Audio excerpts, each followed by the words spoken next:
اصل صبر تب کا ہے کیونکہ اس کے اندر انسان کو جب فیکٹس فگرز آ رہے ہوتے ہیں اور سمجھ نہیں آ رہی ہوتی نا کہ اس کا موڈ مجھ سے خراب کیوں ہو گیا ہے، یہ مجھے دیکھ کیوں رہا ہے ایسے، یہ مجھے مزاج کیوں دکھا رہا ہے، یہ جو ہے یہ والا تو میری اکاؤنٹس کے مطابق یہ ٹیلی کیوں نہیں ہو رہا، یہ میرا لیجر، یہ میرا ڈیبٹ کریڈٹ ایکول کیوں نہیں ہو رہا، پیسے کہاں گئے ہیں میرے، کلائنٹ نہیں آ رہا میرا، لوگ نہیں آ رہے، آڈینس نہیں آ رہی جی ہمیں سننے کے لیے، کیا ہو گیا، ہم تو آج بھی وہی دیا جلا کے بیٹھے ہوئے ہیں، عوام نہیں آ رہی۔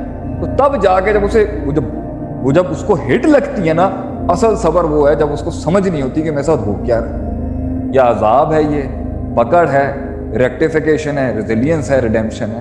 اصل صبر اس وقت کا اللہ کہتا ہے اس میں غیر شرعی غیر اخلاقی کام نہ کر، ہولڈ دیر، ٹکا رہے اپنے قدموں پہ، جمع رہے اس ٹائم، پیچھے نہ ہٹے، گھبرائیں بھی نہیں۔ وہ جو ہٹ لگتی ہے نا، جب پتہ چل جاتا ہے کہ کیا ہوا ہے اور جب پتہ چل جاتا ہے کہ کس نے کیا کیا ہوتا ہے، تب تو صبر آ ہی جاتا ہے کہ بھائی یہ تھا مسئلہ۔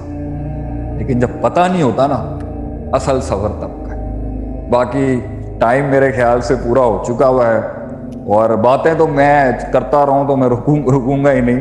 اچھا 4-5 رک کے آئے ہیں مجھے روکنے کے لیے، جزاکم اللہ خیر جی، مجھے موقع دینے کے لیے پی پی ایف کا میں بڑا مشکور ہوں۔ I am very thankful to this organisation of Abdul Malik Mujahid حفیظہ Allah, who's the owner of CEO of Darussalam, one of the renowned publication group of the Muslim Ummah۔ جزاک اللہ جی، مجھے بڑا چانس دیا۔ کئی سنی بات میں جو غلطی تھی وہ ساری میری تھی، جو بھی میں نے کوئی بات اگر ڈھنگ کی کی ہے وہ سب میری قوم کے لیے تھی۔ میری زندگی، میرا سفر، میرے لوگوں کا دکھ درد کا میں بوجھ اٹھا لوں، یہی بہت ہے۔ نبی صلی اللہ علیہ وسلم جب جبریل علیہ السلام سے ملاقات کر کے آئے نا، اقرا بسم ربک الذی خلق ریسیو کی جواب، بہت گھبرا گئے تھے آپ، بہت گھبرا گئے تھے، بہت گھبرا گئے تھے آپ۔ جو کچھ سنا گیا اللہ پاک اس پر عمل کرنے والا اور آگے لوگوں تک پہنچانے والا بنائے۔ مزید اصلاحی بیانات کے لیے ہمارا یوٹیوب چینل شیخ عاطف ریمائنڈر کو سبسکرائب کریں اور ویڈیو کو لائک کریں۔ جزاک اللہ خیر۔